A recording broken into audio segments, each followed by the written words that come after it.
আসসালামু আলাইকুম everyone, welcome back to my channel Yummy Table by Nusrat. আজকে আমি দেখাবো কিভাবে ঘরে বসে খুব সহজেই চকলেট টপার তৈরি করা যায়। চলুন তাহলে শুরু করা যাক।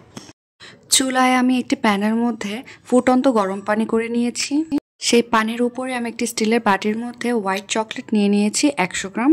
স্টিলের বাটিটি আমি পানির মধ্যে দিয়ে চকলেটটি মেল্ট করে নেব। এটিকে বলা হয় ডাবল বয়লার সিস্টেম। আপনারা চাইলে চকলেটটি মাইক্রোওয়েভেও মেল্ট করে নিতে পারবেন, তবে ডাবল বয়লার সিস্টেমে করলে রেজাল্টটা খুব ভালো আসে। চকলেটের সাথে এক্সট্রা কোনো পানি অথবা হুইপড ক্রিম দেওয়া লাগবে না, দিলে আপনার চকলেট টপারগুলো ভালো হবে না, জমবে না। এখন আমি মেল্ট করা চকলেটগুলো মোল্ডের ভিতরে দিয়ে নিচ্ছি। আমি স্পুনের সাহায্যে চকলেট মোল্ডের ভিতরে চকলেটগুলো দিয়ে নিচ্ছি। আপনারা চাইলে পাইপিং ব্যাগে ভরেও আপনারা দিতে পারবেন।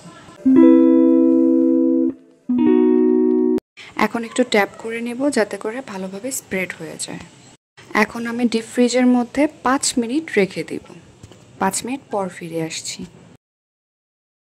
5 মিনিট পর ডিপ ফ্রিজ থেকে বের করলে দেখবেন এরকম চকলেটটা জমে গিয়েছে। তখন সাবধানে এগুলো ডিমোল্ড করে নেবেন। খুব সাবধানে কাজটা করবেন, নয়তো ভেঙে যেতে পারে। এবং যে এবড়ো থেবড়ো অংশগুলো আছে সেগুলো নাইফের সাহায্যে শার্প করে নিলেই হয়ে যাবে চকলেট টপার। আশা করি রেসিপিটি ভালো লেগেছে। Thanks for watching. Allah Hafiz.